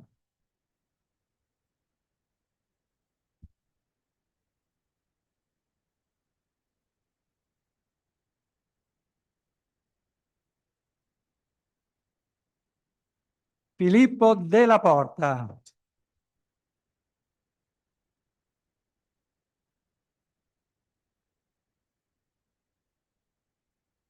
In our ranking, Della Porta is number 2.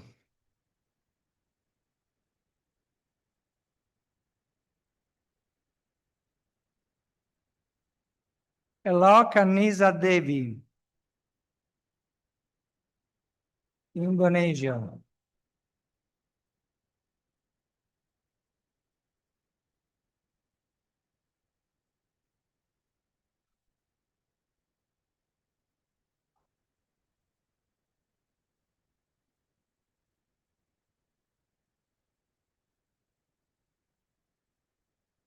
Giulio Di Matteo.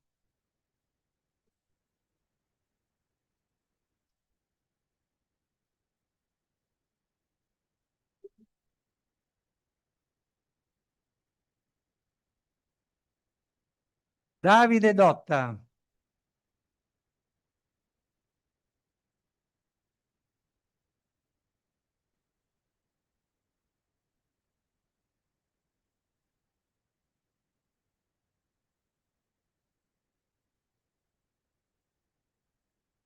Carlos Estrada.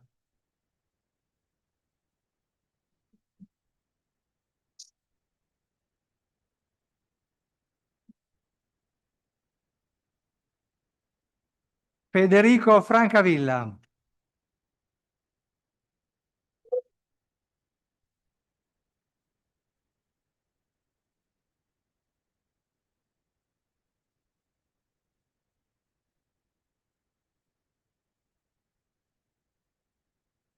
Andrea Franzini.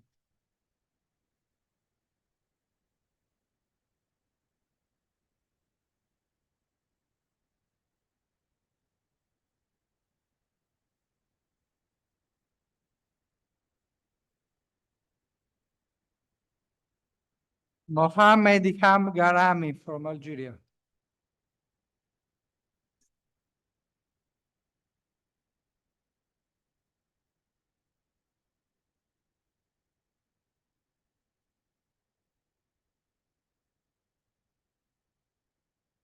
Robert Gervasio.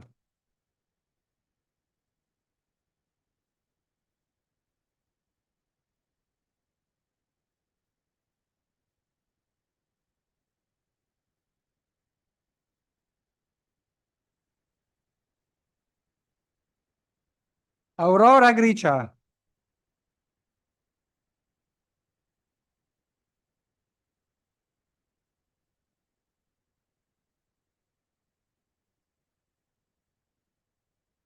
Chiara Iannuzzi.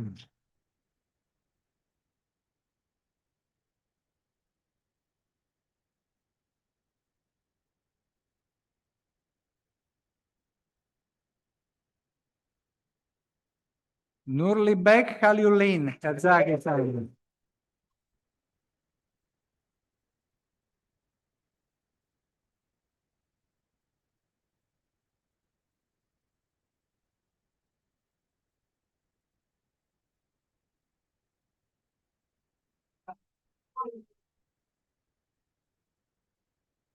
Benedetta Loversi.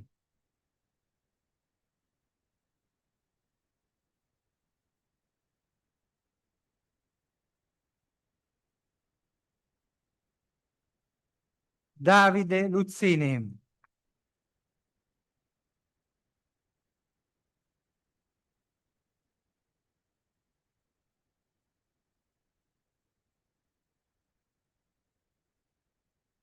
Arnaldo Mancinelli.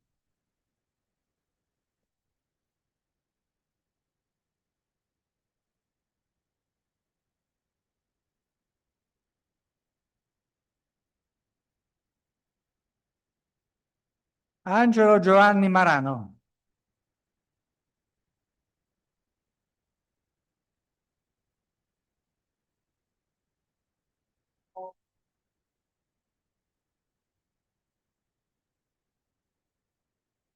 Virginia Marini.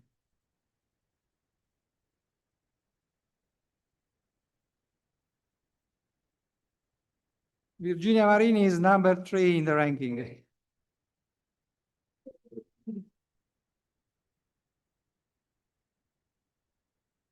Murad Maruf, Algeria.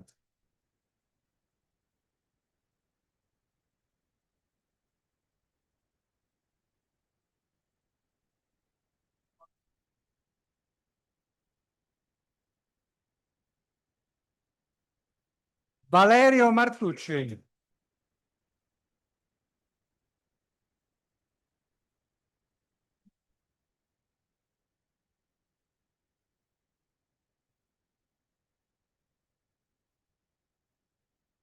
Matteo Mele.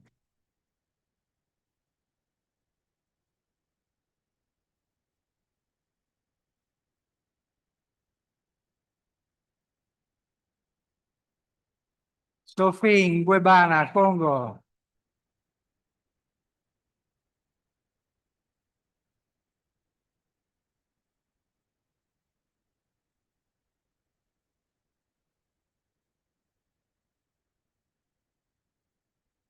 Giulio Palladino.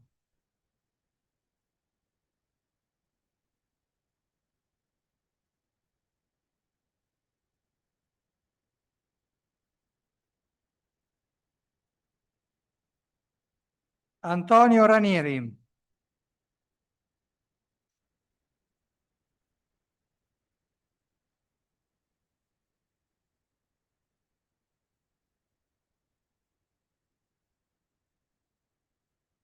Lucia Romano.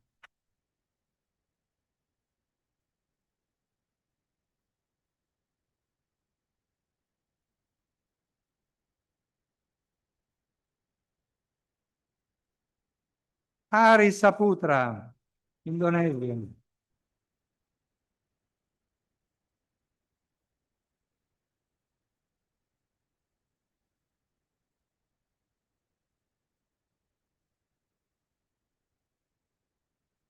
Ainel Satken, Kazakistan.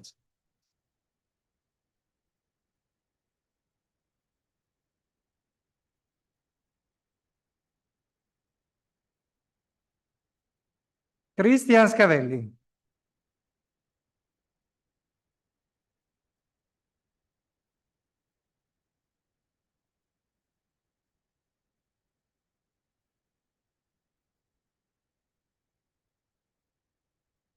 Beatrice Allegra Margherita Soro.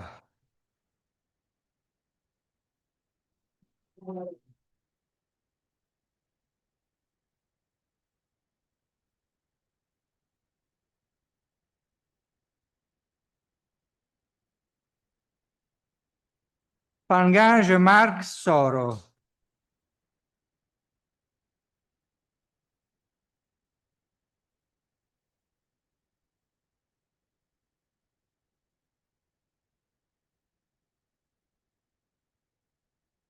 Francesco Tatto.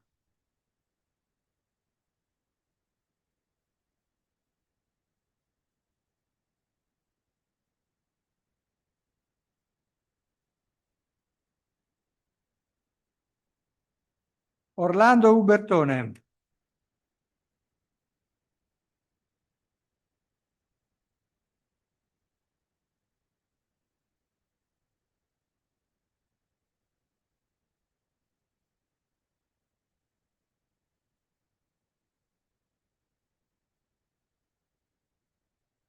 Joaquín Francisco Varela Bascuro.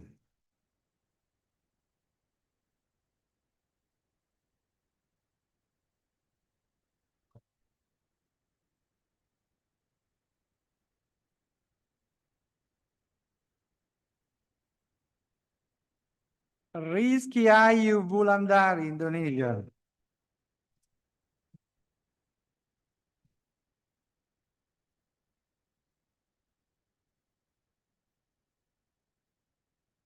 Last but not least, Magzan Yernazarov, Kazakhstan.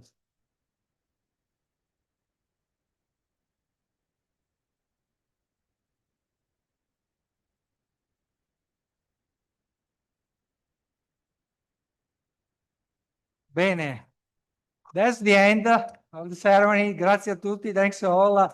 Now there is a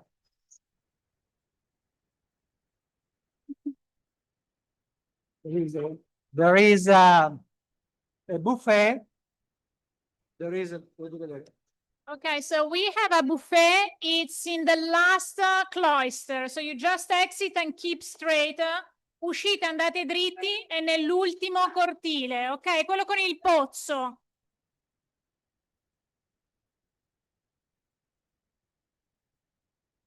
Maybe you want to take a picture all together?